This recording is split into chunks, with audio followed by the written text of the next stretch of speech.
चप्पल में ये लाइन क्यों होती है? वीडियो को पूरा देखना, बहुत मजा आने वाला है। रोमन स्टैचूज के जो सर हुआ करते थे वो डिटैचेबल बनाए जाते थे, यानी कि वो बॉडी से अलग हो सकते थे। और ऐसा इसलिए ताकि अगर जरूरत पड़े तो सर को बदला जा सके। जैसे कि अगर राजा का स्टैचू है और उस किंगडम का राजा चेंज हो गया तो पूरे स्टैचू को तोड़कर नया स्टैचू बनाने से बेहतर ये रहता कि स्टैचू का सर ही बदल देना, जिससे वो पूरा स्टैचू दूसरे राजा का हो जाता।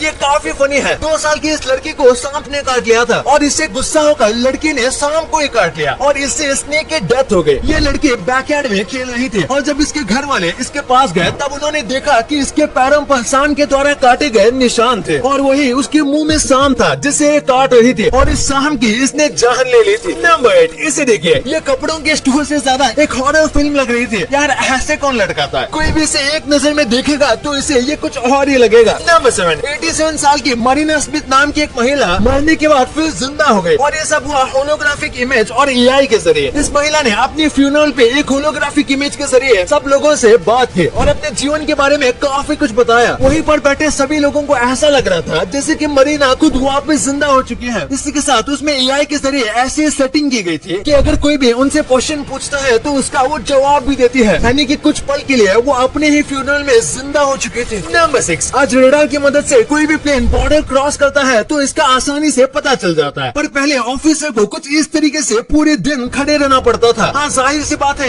एक ही ऑफिसर ऐसे खड़ा नहीं रहता था, शिफ्ट में काम किया जाता था, लेकिन एटलीस्ट घंटों तक ऑफिसर को ऐसे ही खड़ा रहना पड़ता था और फिर भी ये उतना एक्यूरेटली भी काम नहीं करता था। नंबर 5, कई कंट्रीज में स्टीयरिंग लेफ्ट साइड पर होता है, पर एक ऐसा ब्रिज है जो कि मेन लाइन चाइना से मकाओ की ओर जाता है, जिसमें कार लेफ्ट से राइट हैंड ड्राइव में चेंज हो जाती है और वहाँ से आ रही कार राइट से लेफ्ट हैंड ड्राइव में चेंज हो जाती है और इसमें कार को मॉडिफाई भी नहीं किया जाता, बल्कि इन रास्तों को ही इस तरीके से डिजाइन किया गया है कि जब वो ब्रिज का इस्तेमाल करते हैं तो ऑटोमेटिकली कार का यूज चेंज कर देते हैं। नंबर 4, साइंटिस्ट ने बताया है कि हमारे यूनिवर्स का स्मेल और टेस्ट कैसा है। उनका मानना है कि जो हमारा यूनिवर्स है उसके सेंटर का टेस्ट एक रास्पबेरी जैसा होता है और उसका जो स्मेल है वो एक रंग की तरह होता है। इसका मतलब ये नहीं कि उन्होंने इसे टेस्ट और स्मेल किया है, बट उनका अंदाजा है कि इसका स्मेल कुछ ऐसा ही होगा और उसका टेस्ट रास्पबेरी जैसा होगा। नंबर 3, जो मॉन्स्टर का अभी आपको दिख रही है इसके अंदर एक मिलिट्री टैंक का इंजन है और इसकी जो बॉडी है वो फोर्ड की पुलिस कार की है और टैंक का इंजन इसमें लगाने की वजह से ये बहुत ज्यादा पावरफुल बन गया है, हालांकि इसमें से बहुत आवाज आती है। नंबर 2, अगर आप कपड़े धोने के साबुन से नहाओगे तो क्या होगा? हो सकता है आपने कई बार ये सोचा होगा, दरअसल कपड़े धोने का जो साबुन होता है वो बहुत ज्यादा रफ होता है नॉर्मल साबुन के मुकाबले, पर अगर आप 1-2 दिन बस इससे नहाओगे तो ज्यादा फर्क नहीं पड़ेगा, लेकिन अगर आप रेगुलरली ऐसा करोगे तो उससे आपकी स्किन में इन्फेक्शन हो सकता है और स्किन छिल सकती है और आपकी स्किन बहुत ज्यादा रफ हो जाएगी, क्योंकि ये साबुन नहाने वाले साबुन जैसा सॉफ्ट नहीं होता बल्कि बहुत ज्यादा रफ होता है और फिर आपकी स्किन में ड्राइनेस, रेडनेस और जलन जैसी प्रॉब्लम हो सकती है और अगर इसका इस्तेमाल प्राइवेट एरिया पर किया जाएगा तो ये जानलेवा हो सकता है। नहीं, मजाक कर रहा हूँ, पर ये काफी हानिकारक हो सकता है। नंबर 1, चप्पल के बीच में आखिर ये लाइन क्यों आती है? सारी अच्छी क्वालिटी के स्लीपर्स के बीच में ये लाइन दी जाती है, तो आखिर इसका काम क्या होता है? तो ये कुछ और नहीं बल्कि स्लीपर्स को बीच से जोड़े रखने का काम करता है। जिस स्लीपर के अंदर ऐसी व्हाइट लाइन होती है उसकी क्वालिटी नॉर्मल स्लीपर से ज्यादा अच्छी होती है, क्योंकि ये 2 फोम से बनी होती है, जिसके साथ में ऐसे व्हाइट कलर के बेहद ही अच्छे सब्सटेंस से चिपकाया जाता है। इससे स्लीपर के स्ट्रिप्स ना टूटने का और सोल के टिकने के चांसेस बढ़ जाते हैं। आपके लिए कुछ बोनस फैक्ट्स। हाल ही में क्वीन एलिजाबेथ का देहांत हुआ था, पर इनका एक टी बैग जिसे उन्होंने यूज किया था वो 9.5 लाख में बिका है। भाई, पर ये टी बैग लेके क्या फिर से यूज करेगा उसे? और हाल ही में प्लास्टिक को पूरी तरीके से बैन किया गया है। ये बताता है कि कैसे प्लास्टिक हमारी अर्थ को कितना डैमेज करता है। यहाँ पर प्लास्टिक का एक लेयर ही बन गया है जो कि बारिश के पानी को नीचे जाने से रोकता है और इससे इकोसिस्टम में बिगड़ सकता है, तो हमें प्लास्टिक का यूज ज्यादा से ज्यादा अवॉइड ही करना चाहिए। अब आपको इतनी इंटरेस्टिंग बातें पता चल गई हैं तो 1 सेकंड निकाल के सब्सक्राइब कर लो यार।